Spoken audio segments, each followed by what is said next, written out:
Hey guys, what's going on? Oh, I'm sorry, I just heard a noise. It's probably the birds on the roof or something. Alright guys, what's going... Okay, I'm hearing more noises. I'm getting paranoid. Alright, I'm gonna go outside. If there's a zombie out there, I'm gonna be a little upset. Be right back.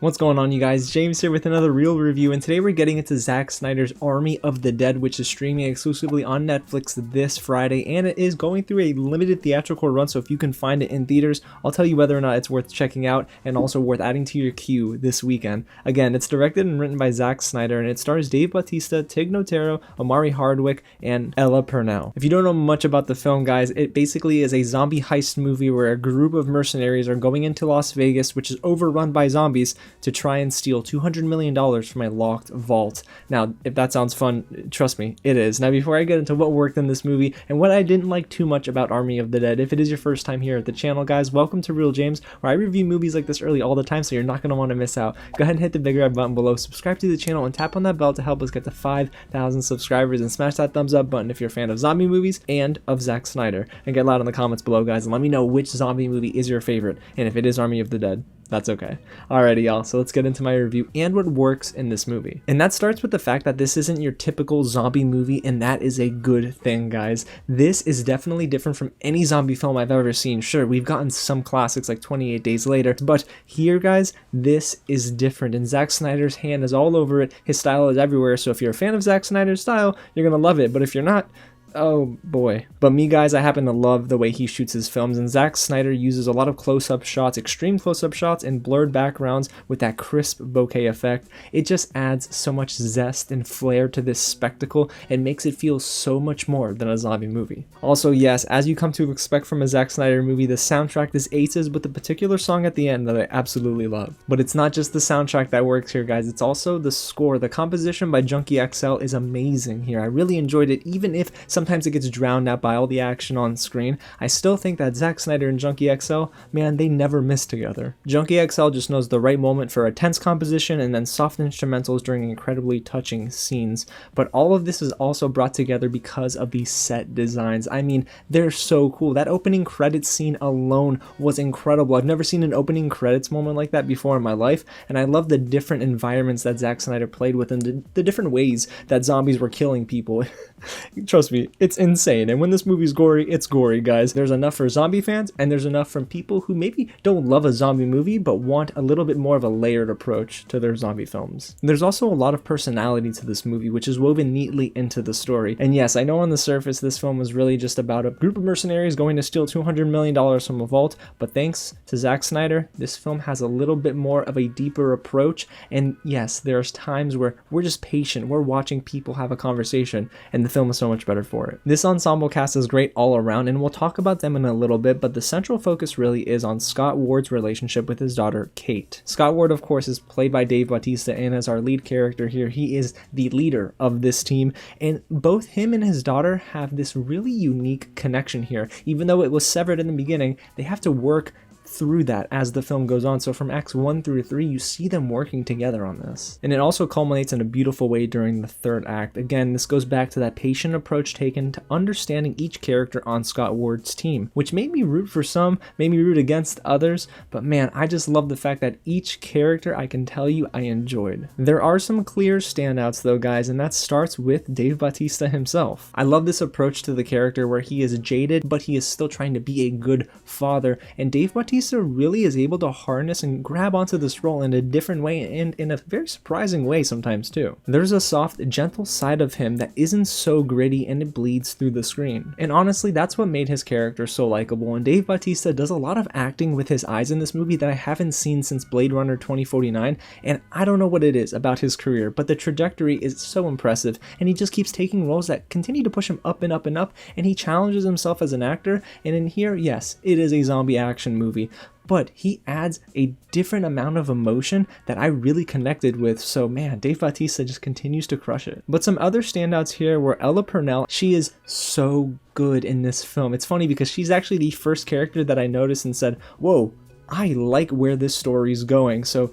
kudos to Ella Purnell, but there's also Omari Hardwick as Vanderho, who made the most of every scene he was given. And yes, if you're an Omari Hardwick fan, both for the ladies and the gentlemen, trust me, Zack Snyder gives you enough solo moments here that'll make you say, boy. Actually, it made me say I need to go and work out, but you know, that's a video for another day. And then there's the scene stealer himself, Matthias Schweinhofer as the safe cracker Dieter. I love Dieter in this movie, guys. He's not only funny, but he's so witty, and there's this naive sensibility to him, coupled with him being the best safe cracker in the nation, that I really enjoyed. And I think that Matthias really just kind of blends all this together and makes this character so easily loved, and I'm sure he's gonna be one of the most favored characters from so many different audiences and moviegoers, but I really loved him in this film. His chemistry with everyone was easy on the eyes and ears, and his jokes were very well timed, and I just really loved him and Vanderho's friendship together. I mean, the friendships and relationships in this movie alone were so great, but both of them together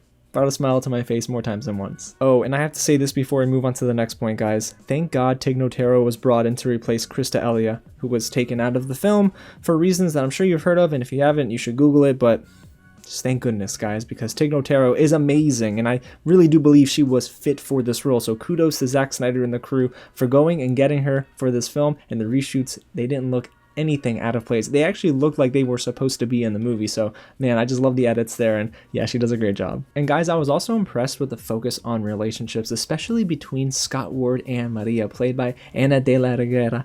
I think that they both had great synergy together, and man, from the moment they were on screen, I was like, yeah, they're gonna work for me in this movie. Ana de la Reguera delivers a fine performance too, with being a woman who knows her way around a garage and a battlefield. And another relationship that worked for me, guys, and I know we talked about that a little while ago, Kate and Scott, both of them father-daughter, severed relationship, turning into, well, I won't say. It was so nice to see on the big screen, well, tiny screen, but I wish I would have seen it on the big screen, because even if I was alone, I might have cried. Even here at home, guys, I was getting a little teary-eyed because it was a beautiful moment, and it culminated again to something so nice. And guys, one more thing I want to dive into on the technical side before we get into my negatives is the zombies themselves. I have not seen prosthetic work this great in a zombie film in a very long time. It's disgusting, detailed, and straight up demented at times. But above all that, guys, it's the performance from the Alpha Queen herself that really took my breath away. Athena Priampo plays our queen of the zombies, and all of her movements created so much tension, but then her moments with the Alpha King were so heartwarming. I know it's crazy to say, guys, but there was a touching moment between Alpha Queen and King in this movie, and I thought to myself, am I really getting emotional here? So the zombies worked for me, the characters were great, but guys, what is it about Army of the Dead that holds it back from being one of the best movies of the year? It starts with the dialogue. I was groaning a few times throughout this movie, and I get it, this is not an Oscar film or anything, but man, I just think that the conversations were so unbelievable in the worst ways. It started in the beginning of the movie, and it kind of carried and sprinkled into some of the moments down the line, and I did not like that too much. I felt that's where the writing kind of got away from what makes the film so enjoyable. Luckily though, this is all remedied once our characters are together, and you kind of forget about that thanks to the action and the spectacle of this film. But the second thing that does not work here too well with Army of the Dead is that the film is a little bit bloated. This entire ride is nearly 2 hours and 30 minutes, and I didn't feel like we needed maybe 20 minutes or so of what we got in the middle of the film. But I get it, this is Zack Snyder's MO. His movies are going to be long. I don't know if he's ever directed a 2-hour film before, but his movies are always going to be getting closer and closer to that 3-hour mark. And yeah, there's always going to be that time where you kind of check your watch, and when I did, we were in, I think, the second act, and I thought to myself, see, there's something here that just isn't clicking anymore like it did in the first act, and I think that's because maybe there was a lot of fat that could have been trimmed off and lingering on certain moments that didn't otherwise get me too invested in the story. But it's funny because right when I checked the timer, the movie immediately kicked it back into overdrive, and my mind was distracted from how long the film was and rather focused on that compelling third act. And guys, before we wrap up, one more thing, and yes, I get it, this sounds like a nitpick, but I'm a fan of Hiroyuki Sanada, right? And I will see anything he's in after seeing him in some of his other works, and in this film I was excited. I thought maybe he would be this cool antagonist, but no, he's relegated to just a generic character, and he's hardly in the film, so yeah, I don't know. That could have been something maybe that would have helped the second act of the movie skirt along a little bit nicer.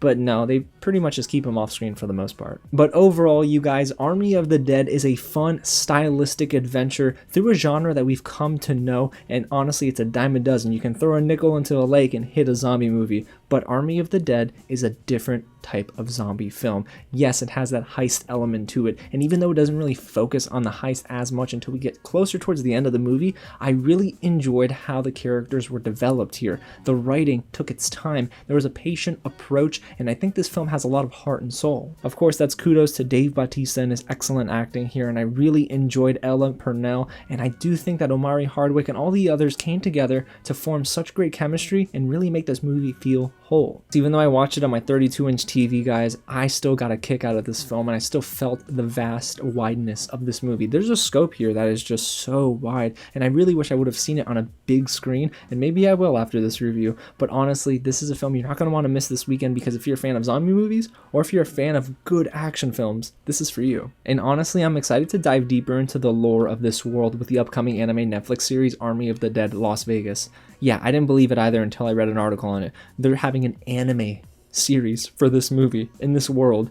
Alright, do it. I'm okay with it, because if it's anything like the film, I'm going to be excited and I'm going to watch it on day one. So guys, Army of the Dead is a strong 4 zombie heads out of 5. You'll get that joke when you watch the movie. And boy, this is just a film that really surprised me in some moments, so kudos to everyone involved. Army of the Dead is a must-watch this weekend, and I can't wait to hear what you guys have to say about it, so go ahead and get loud down below in the comments. And if you haven't already, smash that big red button below and subscribe to the channel and tap that bell and the thumbs up if you enjoyed everything I had to say. And it's okay if you disagree with me. We can have a civil conversation down there too. And don't miss some of my reviews this week, guys. We're talking Cruella. Oh, I can't wait for that movie, because Emma Stone, man, I will see anything she's in at this point. Alrighty, y'all. Again, thanks so much for watching, and I'll catch you at the next screening. And I really hope that when I turn the camera off, there's not a zombie behind me. Huh.